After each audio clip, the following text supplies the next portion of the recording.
শ্রদ্ধেয় সভাপতি, ওলামায়ে কেরাম, শিক্ষিত সমাজ,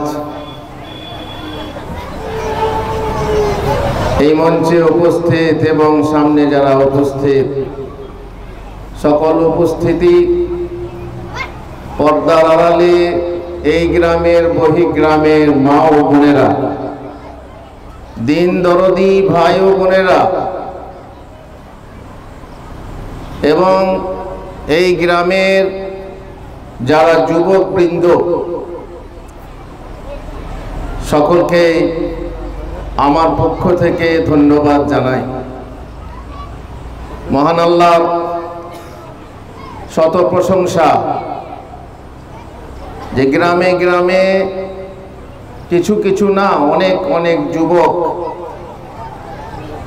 যারা দিনের ঝান্ডা উত্তোলন করে উড্ডীন করার জন্য প্রস্তুত হয়েছে। আল্লাহ তাআলা আমাদেরকে তৌফিক দিয়েছেন এই গ্রামে এসে কিছু কথা বলা, কিছু দিনের কথা শোনা আর হিদায়াতের পথ বেছে নেওয়া।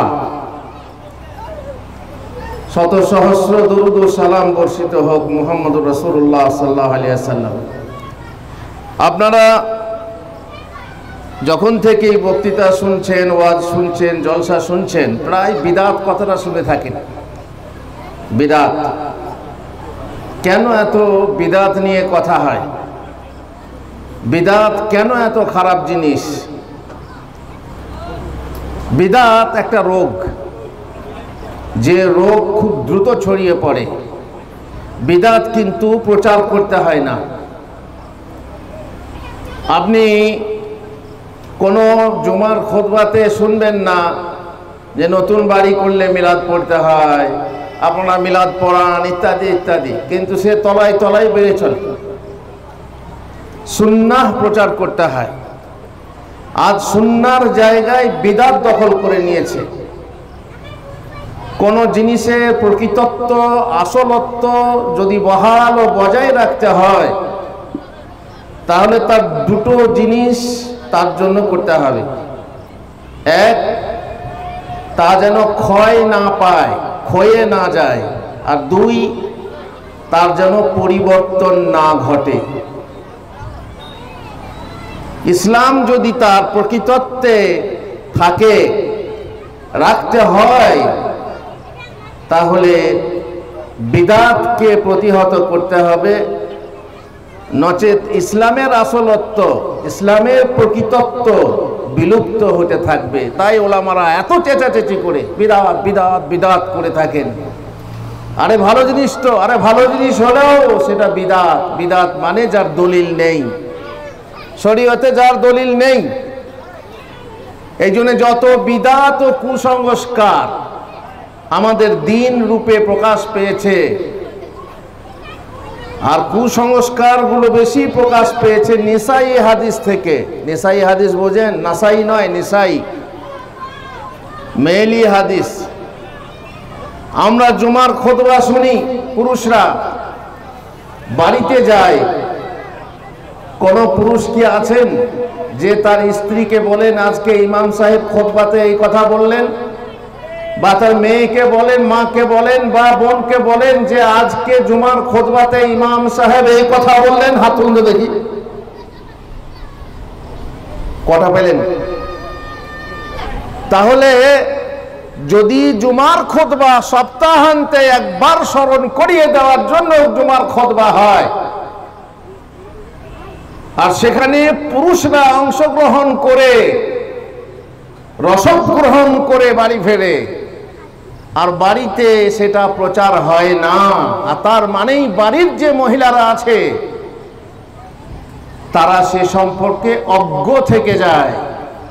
ফলে তাদের মাঝে বিদআতের চারা, যেখানে সুন্নাহর আলো নেই সেখানে বিদআতের চারা ওই ছায়াতলে বেড়ে ওঠা আগাছার মতো বেড়ে ওঠে মহিলাদের কাছ থেকে। বেশিরভাগ যারা আমরা নিজেদেরকে সালাফি বলি, আহলে হাদিস বলি, তাদের ঘরের হোম মিনিস্টার কিন্তু তা নয়। আমরা বিদাতির ঘরে মেয়ে দিই, বিদাতি ঘর থেকে মেয়ে নিয়ে আসি আরামসে, কোই মুশকিল নেই, একেবারে নর্মাল। শিরিক করছে, বিদাত করছে, চোখ বন্ধ করে মেনে নিচ্ছি। বাড়ির ভিতরে আমার স্ত্রী যদি কোনো বিদাতি কথা বলে, আমার হয়তো তার প্রতিবাদ করার ক্ষমতা নেই, প্রতিহত করার ক্ষমতা নেই, বরং দুঃখের বিষয় বহু বাড়ির মহিলাই হচ্ছে মোড়ল, সে যা বলবে তাই। আর পুরুষ নিরীহ মানুষ, সে তাই শুনবে যা মহিলা বলে। সুতরাং বিদাতের আবিষ্কার বা যেগুলো সমাজে কুসংস্কার বলেন, সেই শ্রেণীর বিদাত আমি আপনাদের সামনে কিছু কথা রাখবো। যেহেতু আমাকে আমার স্নেহধন্য আনোয়ার সাহেব আমাকে বলেছেন যে কুসংস্কার নিয়ে কিছু কথা বলতে হবে, কেন তার গুরুত্ব আছে। আমি দু একটা কথা বলছি। আল্লাহ তাআলা কোরআনে বলেছেন যে আমি তোমাকে এমন এক শরীয়তের উপরে প্রতিষ্ঠিত করেছি, যে শরীয়তের উপরে প্রতিষ্ঠিত করেছি তার তুমি অনুসরণ করো। ওয়ালা তাত্তাবি আহওয়া আল্লাযিনা লা ইয়ালামুন, যারা জানে না, অজ্ঞ, তাদের কথার অনুসরণ করো না, তাদের খেয়াল খুশির অনুসরণ করো না। শরীয়ত আছে আর খেয়াল খুশি আছে। আমি বলছি কোরআন হাদিস থেকে, ও বলছে মন মানি, নিজের মন থেকে বলছে না এটা হচ্ছে যুক্তিযুক্ত, এটাই হচ্ছে উত্তম, কিন্তু আমার সুন্নাহ বলছে উল্টো কথা। আমি সেটা খেয়াল করছি না। আল্লাহ বলছেন যে যারা জানে না তাদের খেয়াল খুশির অনুসরণ করো না। ইন্নাহুম লা ইউগনু আনকা মিনাল্লাহি শাইআ, তারা কিন্তু আল্লাহর কাছে তোমাকে অমুখাপেক্ষী করতে পারবে না, কোনো উপকারে আসবে না। বরং আমার শরীয়ত যদি মেনে চলো, আমার কথা মেনে চলো, আমার নির্দেশনা মেনে চলো, তাহলে তুমি আল্লাহর কাছে মর্যাদা পাবে, নচেত না। জালেমরা একে অপরের বন্ধু, জালেমরা একে অপরের সহযোগিতা করে, আর আল্লাহ হচ্ছেন মুত্তাকিদের বন্ধু। আপনি নিশ্চয়ই জানেন, শিক্ষিত মানুষরা, যে নদী হারায় স্রোত চলিতে না পারে, সহস্র শৈবাল দাম বাঁধে আসি তারে, যে জাতি জীবন হারা অচল অসার, পদে পদে বাঁধে তারে জীর্ণ লোকাচার। যে জাতির সত্তা হারিয়ে গেছে, যে জাতির মধ্যে কোরআন ও সুন্নাহর চর্চা উঠে গেছে, কোরআন ও সুন্নাহর ইলম উঠে গেছে, তো সেই জাতির অবস্থা সেই নদীর মতো, যে নদী স্রোত হারিয়ে চলতে পারে না। শৈবাল দাম তার সামনে এসে নদীর গতিপথকে রুদ্ধ করে। আর যে জাতি জীবন হারিয়েছে, অচল হয়ে গেছে, অসার হয়ে গেছে, তাকে জীর্ণ লোকাচারে জর্জরিত করেছে। যখন শরীয়তের জ্ঞান নেই, কোরআন হাদিসের জ্ঞান নেই, তখন জীর্ণ লোকাচার। হ্যাঁ গো, এটা কি হবে? হ্যাঁ তাই। অনেক জায়গায় ইমাম সাহেব মুফতি সাহেব হয়ে যান, মুফতি সাহেব নেই, তার কাছেই ফতোয়া নিয়ে। কোনো কোনো জায়গায় মুন্সি সাহেব মুফতি হয়ে গেছে, সেখান থেকে ফতোয়া নিয়ে সারা গ্রামের লোক আমল করে। আসলে তলায় তলায় বিদাত বেড়ে চলে আর জীর্ণ লোকাচার বেড়ে চলে। আসছি আমি। একবার রাসূলুল্লাহ সাল্লাল্লাহু আলাইহি সাল্লামের সাথে সাহাবাগণ এক রাত্রিতে বসেছিলেন। তখন দেখা গেল একটা তারা ছুটে গেল। আর সেই তারা ছোটার সময় আমরা কি বলি গো? সেই তারা ছোটার সময় আমরা কি বলি এলাকাতে? আমাদের কেউ বলে এই 7টা ফুলের নাম কর, কেউ বলে যে এখানে কারো জন্ম হচ্ছে, বা কোনো বিশাল কোনো মানে ঘটন অঘটন হচ্ছে। রাসূলুল্লাহ সাল্লাল্লাহু আলাইহি ওয়াসাল্লামের যুগেও জাহিলি যুগে যে বিশ্বাস ছিল সেই হিসাব অনুযায়ী রাসূলুল্লাহ সাল্লাল্লাহু আলাইহি ওয়াসাল্লাম জিজ্ঞাসা করলেন, দেখে মাজা কুনতুম তাকুলুনা ফিল জাহিলিয়া ইযা রুমিয়া মিসলা হাযা, তোমরা জাহিলি যুগে এই ধরনের তারা ছুটলে, উল্কা ছুটলে তোমরা কি মনে করতে, কি বলতে? কালু আল্লাহু ওয়া রাসূলুহু আলাম, বললেন, তারা বললেন যে আল্লাহ রাসূল ভালো জানেন, আল্লাহ এবং তার রাসূল ভালো জানেন। কুন্না নাকুল উলিদাল লাইলা রাজুলুন আযীম, আমরা বলতাম আজকের রাতে বিশাল কোন ব্যক্তির জন্ম হয়েছে। ওয়া মাতা রাজুলুন আযীম, অথবা আজকের রাতে কোন বিশাল ব্যক্তির মৃত্যু হয়েছে। ফাকালা রাসূলুল্লাহ সাল্লাল্লাহু আলাইহি ওয়াসাল্লাম, রাসূলুল্লাহ সাল্লাল্লাহু আলাইহি ওয়াসাল্লাম বললেন, ফাইন্নাহা লা ইউরমা বিহা লিমাউতি আহাদিন ওয়ালা লিহায়াতিহি, যেমন সূর্যগ্রহণের ব্যাপারে বলেছিলেন, কারো জন্মের জন্য কারো মৃত্যুর জন্য তারা ছোটে না। ওয়ালাকিন রাব্বুনা তাবারাকা ওয়া তাআলা ইসমুহু ইযা কাযা আমরান ইলা আখিরিল হাদিস, যখন আল্লাহ তাআলা কোনো ঘটন অঘটন ফয়সালা করেন তখন ফেরেশতাদেরকে বলেন, আর সেই সময় শয়তান চুরি করে শুনতে যায়, আর তার জন্য রুজুমান লিশ-শায়াতিন, শয়তানকে চাবুক মারার জন্য উল্কা ছোটানো হয়, উল্কা ছুটিয়ে তাকে মারা হয়। তাহলে এখানে একটা কুসংস্কার, একটা অবিশ্বাস, একটা কুবিশ্বাস কি, যে কারো জন্মের জন্য অথবা মৃত্যুর জন্য তারা ছোটে। আমাদের যুগেও দেখবেন 7 ফুলের নাম করো, 7 ফলের নাম করো, কোন কোন বেয়াতি জায়গায় আরো অনেক কিছু বলা হয়। রাসূলুল্লাহ সাল্লাল্লাহু আলাইহি ওয়াসাল্লাম বলছেন, আরবাউন ফি উম্মতি মিন আমরিল জাহেলিয়া, 4টি কাজ আমার উম্মতের মধ্যে জাহিলি যুগের কাজ, লা ইয়াতরুকুনাহুন্না, সেগুলো তারা ছাড়বে না, মানে আমাদের মাঝেও আছে, সেগুলি তারা ছাড়বে না, মানে আমাদের মাঝেও আছে। সেটা কি কি? আল ফখরু ফিল আহসাব, বংশ নিয়ে গর্ব করা, আমি অমুকের বেটা, আমার হাজি বংশ, আমার কাজী বংশ, আমার অমুক বংশ, বংশ নিয়ে গর্ব করা। ওয়াত্তানু ফিল আনসাব, আর অন্যের বংশে খোঁটা দেওয়া, অন্য বংশকে, অন্যের বংশের লোককে ছোট করা, তুচ্ছ তাচ্ছিল্য করা।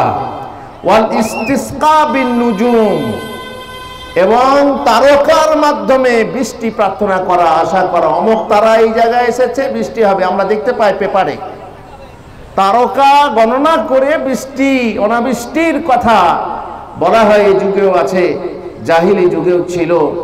এই জন্য রাসূলুল্লাহ সাল্লাল্লাহু আলাইহি ওয়াসাল্লাম অন্য একটা হাদিস আছে, ফজরের নামাজ পড়ে বললেন যে আল্লাহ তাআলা বলছেন যে আজকে বহু বান্দা কাফের হয়ে গেছে আর বহু বান্দা মুমিন হয়ে আছে। বৃষ্টি হয়েছে রাত্রে, তো তাকেও বলেছে যে আজকে আমাদের আল্লাহর রহমতে বৃষ্টি হয়েছে। তারা হলো আমার প্রতি মুমিন এবং তারার প্রতি কাফের। তার মানে মুমিন হতে হলে কাফের হতে হবে। ফামাই ইউমিন বিল্লাহ ওয়া ইয়াকফুর বিত-তাগুত, ফামাই ইয়াকফুর বিত-তাগুত ওয়া ইউমিন বিল্লাহ, আল্লাহর প্রতি ঈমান আনলে তাগুত সাথে কুফরি করতে হবে। একই সাথে মুমিন কাফের। মুমিন সে আমার প্রতি মুমিন, কারণ সে বলল যে আল্লাহর রহমতে বৃষ্টি হয়েছে। আর কিছু বান্দা কাফের হয়ে গেছে, তার কারণ সে বলেছে যে আমার অমুক নক্ষত্র রাশির ফলে বৃষ্টি হয়েছে। সে হচ্ছে আমার প্রতি কাফের এবং তারার প্রতি মুমিন। আল্লাহুল মুস্তাআন। আর একটা কাজ হচ্ছে নিয়াহা, কেউ মারা গেলে তার প্রতি শোক পালন করা, তার উপরে মাতম করা। এই হচ্ছে 4টি জাহিলি যুগের কাজ। একটা হচ্ছে কি কুসংস্কার, যেটা হলো এই বিশ্বাস করা যে তারকা রাশির কোনো প্রভাবে বৃষ্টি হয় বা পৃথিবীর ঘটন অঘটনের কোনো তাসির আছে। মুআদ ইবনে হাকাম তিনি বলেন, আমি বললাম হে আল্লাহর রাসূল, ইন্নী হাদিসু আহদিন বিল জাহিলিয়া, আমি জাহেলিয়াতের যুগ থেকে খুবই নিকটে, নতুন নও মুসলিম। ওয়াকাদ জা আল্লাহু তাআলা বিল ইসলাম, আমাদের কাছে আল্লাহ তাআলা ইসলাম এনে দিয়েছেন। ওয়া ইন্না মিন্না রিজালান ইয়াতুনাল কুহান, আমাদের মধ্যে কিছু লোক যারা গণকের কাছে যেত। কালা ফালা তাতিহিম, আর রাসূলুল্লাহ সাল্লাল্লাহু আলাইহি ওয়াসাল্লাম বললেন খবরদার গণকের কাছে যেও না। আপনারা একটা প্রশ্নের উত্তর বলবেন, গণকের কাছে গিয়ে দেখি কেন কি বলছে দেখি, দিয়ে হাতটা দেখালো, এতটুকু বাস জিজ্ঞাসা করলো যে আমার হাতটা দেখুন তো, আমি বিশ্বাস করব না, খালি দেখালাম। তার শাস্তি কি? তার শাস্তি কি? তার 40 দিনের নামাজ কবুল হবে না। শুধু জিজ্ঞাসা করলো দেখি কেন কি বলছে। মানুষ সামান্য জিনিস কিছুই মনে করে না, আর দেখলে সমস্যাটা কি, আমি তো বিশ্বাস করছি না। না, তুমি বিশ্বাস করো আর না করো, যে জিনিস শিরক সেখানে তুমি গেলে জিজ্ঞাসা করলে আর তোমার 40 দিনের নামাজ কবুল হবে না। আর যদি বিশ্বাস করে ফেলো, যা বলছে গণক তা যদি বিশ্বাস করে ফেলো, তাহলে তুমি কাফের হয়ে গেলে। ফাকাদ কাফারা বিমা উনজিলা আলা মুহাম্মাদিন সাল্লাল্লাহু আলাইহি ওয়াসাল্লাম, সেটা হচ্ছে কোরআন, কোরআনের প্রতি কাফের হয়ে যাবে। যেহেতু কোরআন বলছে কুল্লা ইয়ালামু মান ফিস সামাওয়াতি ওয়াল আরদিল গায়বা ইল্লাল্লাহ, আসমান জমিনের মধ্যে আল্লাহ ছাড়া গায়েবের খবর কেউ জানে না। তুমি গণককে মনে করলে গায়েবের খবর জানে, এটা বিশাল অন্যায় হচ্ছে। সুতরাং এই গণকের কাছে যাওয়া এটা হচ্ছে এক জাহিলি যুগের কাজ। রাসূলুল্লাহ সাল্লাল্লাহু আলাইহি ওয়াসাল্লাম বললেন ফালা তাতিহিম কুনতু মিন্না রিজালুন ইয়াতাতায়্যারুন, আমাদের মধ্যে এমন লোক আছে যারা অশুভ ধারণা করে। অশুভ ধারণা করে মানে ডান চোখটা লাফাচ্ছে না বাঁ চোখটা লাফাচ্ছে জানি না, কিসে নোকসান হয়? বাঁ চোখটা লাফালে নোকসান। দেখেন মাস্টার মশাই মনে আছে, বাঁ চোখ লাফাচ্ছে রে নোকসান হবে, ডান চোখ লাফাইলে লাভ হবে। বলি না হাতটা চুলকাইলে কি হয়? হাত চুলকাইলে কি হয়? সাইকেল নিয়ে ঘর থেকে বের হলেন, একটা মেয়ে কালি হাঁড়ি নিয়ে কোথায় নামছে? পুকুরে নামছে। তখন মনে কি হয়? অশুভ ধারণা হয়। বাড়ি থেকে বেরিয়ে নতুন হাট যাচ্ছে, বর্ধমান যাচ্ছে, তখন একটা লোকের নাম, ওর নাম শুনলাম রে, সারাদিন আমার ভালো যাবে না। পেঁচা দেখলে পেঁচার ডাক শুনলে কাক ইত্যাদি নানা রকম। ডাইনে শিয়াল বাঁয়ে গেলে বহু আছে, আমি বলবো ইনশাআল্লাহ যদি সময় থাকে আপনাদেরকে বলবো। এই অশুভ ধারণা করে তারা। বললেন যালিকা শাইউন ইয়াজিদুনাহু ফি সুদুরিহিম ফালা ইয়াসুদ্দুহুম, এটা মানুষের বুকে জাগে কিন্তু কোনো কাজে যেন বাধা না হয়। তোমার মনে অশুভ ধারণা আসতে পারে যে আরে এরকম কথা শুনলাম, জানি কি হয়, সমস্যা নেই। তোমাকে যেন ফিরিয়ে না দেয় অশুভ ধারণা কাজ করা হতে। তুমি নতুন হাট গেলেই না, তা হবে না।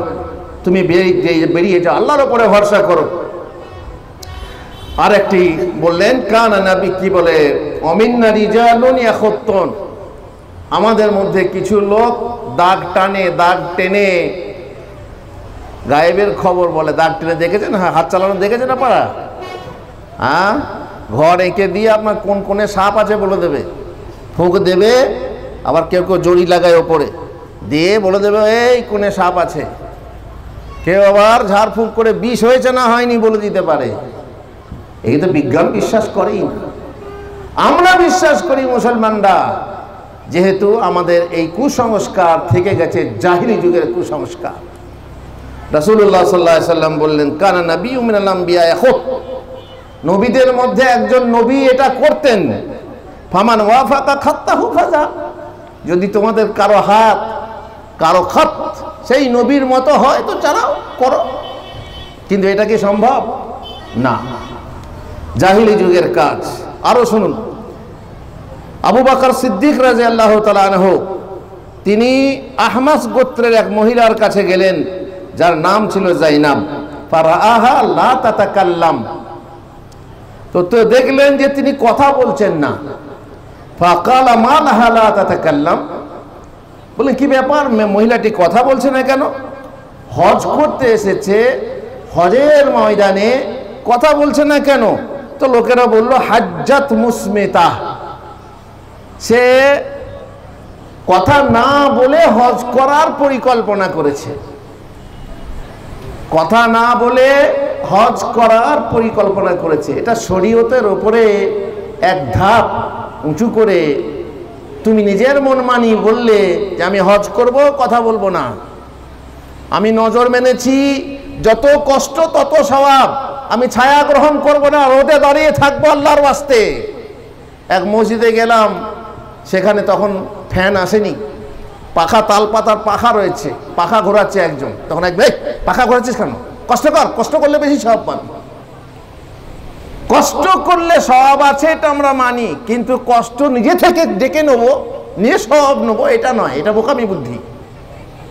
আমার মসজিদে ফ্যান আছে, আমার মসজিদে এসি লাগিয়েছি, এবার বলছি ফ্যান বন্ধ করে এসি বন্ধ করে তোমরা নামাজ পড়ো, ঘাম ছুটবে আর যত কষ্ট হবে তত বেশি সওয়াব হবে। তুমি বোকা, এটা নয়। বরং কারেন্ট চলে গেছে, কারেন্ট চলে যাওয়ার পরে তোমার কষ্ট হচ্ছে, এসিওয়ালা মানুষ সে মসজিদে ছটফট করছে, তখন তাকে বলা হবে ভাই কষ্ট করুন, কষ্টতে তোমার বেশি সওয়াব হবে। ইচ্ছা করে নয়। এ মহিলা কথা বলবে না, কি বললেন আবু বকর সিদ্দিক? ফাকার আলাহা তাকাল্লামি, তুমি কথা বলো, তুমি কথা বলো, শরীয়তের বাইরে তুমি যেতে পারো না। ফা ইন্না হাযা লা ইয়াহিল, যেহেতু এটা তোমার জন্য বৈধ নয়। হাযা মিন আমালিল জাহেলিয়া, এটা হচ্ছে জাহিলি যুগের, অজ্ঞতা যুগের কাজ। সুতরাং মহিলা ফাতাকাল্লামাত, কথা বলতে শুরু করলো। কুসংস্কার। রাসূলুল্লাহ সাল্লাল্লাহু আলাইহি সাল্লাম বলেছেন আবগাদুন নাসি ইলাল্লাহি সালাসা, আল্লাহর নিকট সব থেকে নিকৃষ্ট ঘৃণ্য ব্যক্তি তিন ব্যক্তি।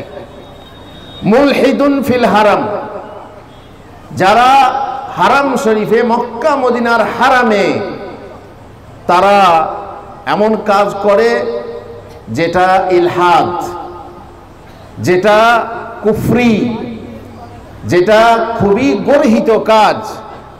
ওয়া মুত্তাবিউন ফিল ইসলামি সুন্নাতাল জাহেলিয়া, দু নম্বর লোক হচ্ছে যে ইসলামে মুসলমান হওয়া সত্ত্বেও জাহিলি যুগের প্রথা মেনে চলছে, জাহিলি যুগের প্রথা মেনে চলছে। এ হলো দু নম্বর। আর তিন নম্বর হলো যে মুত্তালিবু দামি ইমরিন বিগাইরি হাক্কিন লিহুরিকা দামা, যে ব্যক্তি না হক কোনো মানুষের খুন বা হত্যা করতে চায়। এই তিন ব্যক্তি। তার মধ্যে আমাদের উদ্দেশ্য কোনটা? যে মুসলমান হয়ে তুমি জাহিলি যুগের যে প্রথা, কুপ্রথা অনুসরণ করবে, সেটা তোমার জন্য জায়েজ নয়। তারপরে ওমর ইবনে খাত্তাব রাদিয়াল্লাহু তাআলা আনহু বলছেন ইন্নামা তানকুযু উরাল ইসলামি উরওয়াতান উরওয়া ইযা নাশা ফিল ইসলামি মান লাম ইয়ারিফিল জাহেলিয়া। দেখুন, এই কুসংস্কারগুলো জেনে রাখা কত ভালো, তার মর্যাদা কি শুনুন। বলে এগুলো শুনে কি হবে? এইগুলো শুনে আপনি মন্দ জানবেন, তবে তো মন্দ থেকে বাঁচতে পারবেন। এই জন্যই ওমর ইবনে খাত্তাব রাদিয়াল্লাহু আনহু বলছেন ইসলামকে একখি করে ধীরে ধীরে নষ্ট করে ফেলে। একখি মানে রশি, রশির কটা খি খায়? পাত, একটা করে খি থাকে, একটা করে খি নষ্ট করে ফেলে।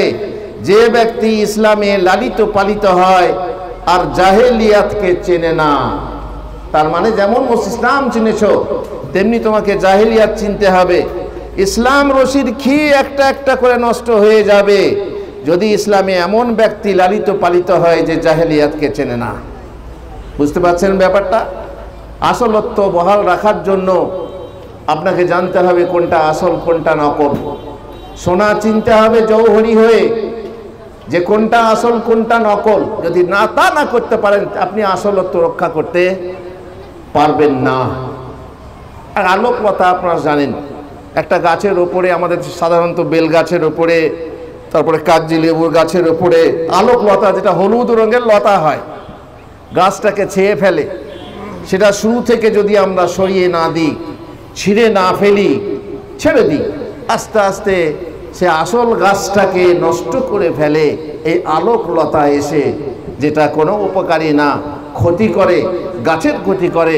এইভাবেই বিদআত, এইভাবেই কুসংস্কার ইসলামকে ধ্বংস করে ফেলে, আর আমরা বুঝতেও পারি না। এবার বলি যে একটা কাজ, সেই কাজটা আমি বুঝবো কি করে যে এটা বিদআত না সুন্নাত না ওয়াজিব, আমি কি করে বুঝবো? যারা আলেম ওলামা তারা অবশ্যই বুঝবেন, আর যারা তৌহিদের ছাত্র তারা অবশ্যই বুঝবে। আমি উদাহরণ দিই, একটা প্রায় জায়গায় বলে থাকি, আপনাদের এই রায়খাতে দুটো মসজিদ আছে, একটা পুরনো মসজিদ আর একটা নতুন মসজিদ হয়েছে। ফজরের নামাজ পড়ার পর ক ভাইকে দেখলাম এই মসজিদ থেকে ও মসজিদ যাওয়া আসা করছে। হ্যাঁ ভাই, তুমি ফজরের নামাজ পড়ে এইভাবে যাওয়া আসা কেন করছো? তখন ভাইজান আমার বললেন, হুজুর 10-12 বছর হলো বিয়ে করেছি, ছেলে হয় না। তো আমাকে এক হুজুর বললেন যে ফজরের নামাজ পড়ে রায়খার নতুন মসজিদ থেকে পুরনো মসজিদ বিশাল ফজিলত, যাওয়া আসা করবে 7 বার, তাহলে তোমার ছেলে হবে। কি মনে করেন আপনারা, এটা কি হবে? কথা বলেন, কি হবে এটা? জায়েজ না না জায়েজ? ছেলে হওয়ার জন্য এক মসজিদ থেকে অন্য মসজিদ যাতায়াত করাটা এটা কি না জায়েজ তো বটে, মানটা কি? এটা হচ্ছে শিরিক। শিরিক কাকে বলে? আল্লাহর সঙ্গে শরীক করা, যেটা আল্লাহর কাজ সেটা অন্য করতে পারে মনে করা, অথবা যেটা কোনো কাজের কার্যকারণ নয় সেটাকে কার্যকারণ মনে করা, সেটাই হচ্ছে শিরিক। সর্দি ভালো হয় কিসে? আপনার ট্যাবলেট আছে। কিন্তু কেউ যদি বলে, হুজুর যদি বলে তাল গাছের পাতা গুটিয়ে তুমি গলায় বাঁধো, সর্দি ভালো হয়ে যাবে, এটা কি? শিরিক। কেন? তাল গাছের পাতা দিয়ে সর্দি দূর হয় না, তুমি মনে করলে যে তাল গাছের পাতাতে সর্দি ভালো হয়, শিরিক। মনে থাকবে। চলো, খ ভাইকে একদিন দেখছি, কাজ কিন্তু একটাই, ওইভাবে মসজিদ পুরনো আর নতুন মসজিদে যাওয়া আসা করছে। তো বলছে, খ ভাই তুমি এরকম কেন করছো? ভাই বলেন না, আমাকে এক হুজুর বলল যে যদি তুমি এই ফজরের নামাজ পড়ে রায়খার পুরনো মসজিদ আর জামে কি বলে নতুন মসজিদের মাঝে 7 বার আসা যাওয়া করো, তো 7 বার সাফা মারো আর সাই করার মতো স্বভাব হবে। কোত্থেকে বলেন মৌলী সাহেব? পকেট থেকে।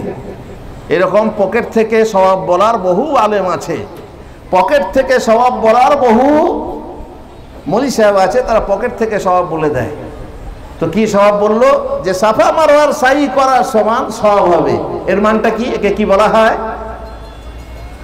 এটা তো না জায়েজ। আপনি বলবেন না না না এটা তো হয় না, কিন্তু এটার নামটা কি বলবেন? এটা হচ্ছে বিদআত। যেহেতু স্বভাব আল্লাহ আল্লাহ রসুলের কাছে আমরা শুনবো, আপনি নিজের পকেট থেকে সরাবেন, যেটা শরীয়তে নেই, সেটাই বিদআত। যার কোনো দলিল নেই যে এরকম করলে পরে এই স্বভাব পাওয়া যায়, সেটা আপনার বিদআত হবে। একদিন গ ভাইকে দেখলাম, সেও এইরকম আসা যাওয়া করছে। তো জিজ্ঞেস করলাম, গ ভাই আপনি এরকম ফজরে নামাজ পড়ে কি ব্যাপার, যাওয়া আসা করছো কি ব্যাপার? আর বলেন না ভাই, সুগার হয়েছে, তো তাই একটু যাওয়া আসা করি, হাঁটাহাঁটি করছি যাতে সুগারটা হালকা হয়ে যায়। ডাক্তার বলেছে কমসে কম 8 ঘন্টা হাঁটতে হবে। এটাকে কি বলবেন? এটা কি? এটা হচ্ছে মুস্তাহাব। আপনাকে বেঁচে থাকার জন্য, আপনার ইবাদতের সুস্বাস্থ্য রক্ষা করার জন্য আপনাকে কি করতে হবে? স্বাস্থ্য রক্ষা করতে হবে। এটা হচ্ছে মুস্তাহাব। ইও ভাই যাওয়া আসা করছে একইভাবে। ভাই তুমি কেন এভাবে যাওয়া আসা করছো? তো বলছে, হুজুর কি আর বলবো, কালকে এই নতুন মসজিদে নামাজ পড়তে এলাম, তো আমার একটা দামি জিনিস ছিল বুঝলেন, কলম হোক বা অন্য কিছু যাই হোক, পড়ে গেছে। তো আমি বারবার আমার খালি মনে হচ্ছে ওই জায়গায় পড়েছি, এই ঘোরাঘুরি করছি আর খুঁজে বেড়াচ্ছি। কাজ একই, যাওয়া আর আসা নতুন আর পুরাতনের মাঝে। এটাকে কি বলবেন? এটা হচ্ছে মুবাহ। এটা হচ্ছে মুবাহ। আপনার জিনিস আপনি খুঁজছেন, আপনার জন্য জায়েজ, নাকি এটা হারাম হবে না শিরিক হবে? কিছুই হবে না। আর তারপরে চ ভাইকে দেখছি ওইভাবে যাওয়া আসা করছে। তো ভাই চ ভাই আপনি এইভাবে ঘোরাঘুরি করছেন? বলছে আমি সিভিক পুলিশ, আমার আজকে ডিউটি পড়েছে। আমি এই মসজিদ থেকে ওই মসজিদ যাতে কোনো অঘটন না ঘটে তাই যাওয়া আসা করছি, এটার মান কি?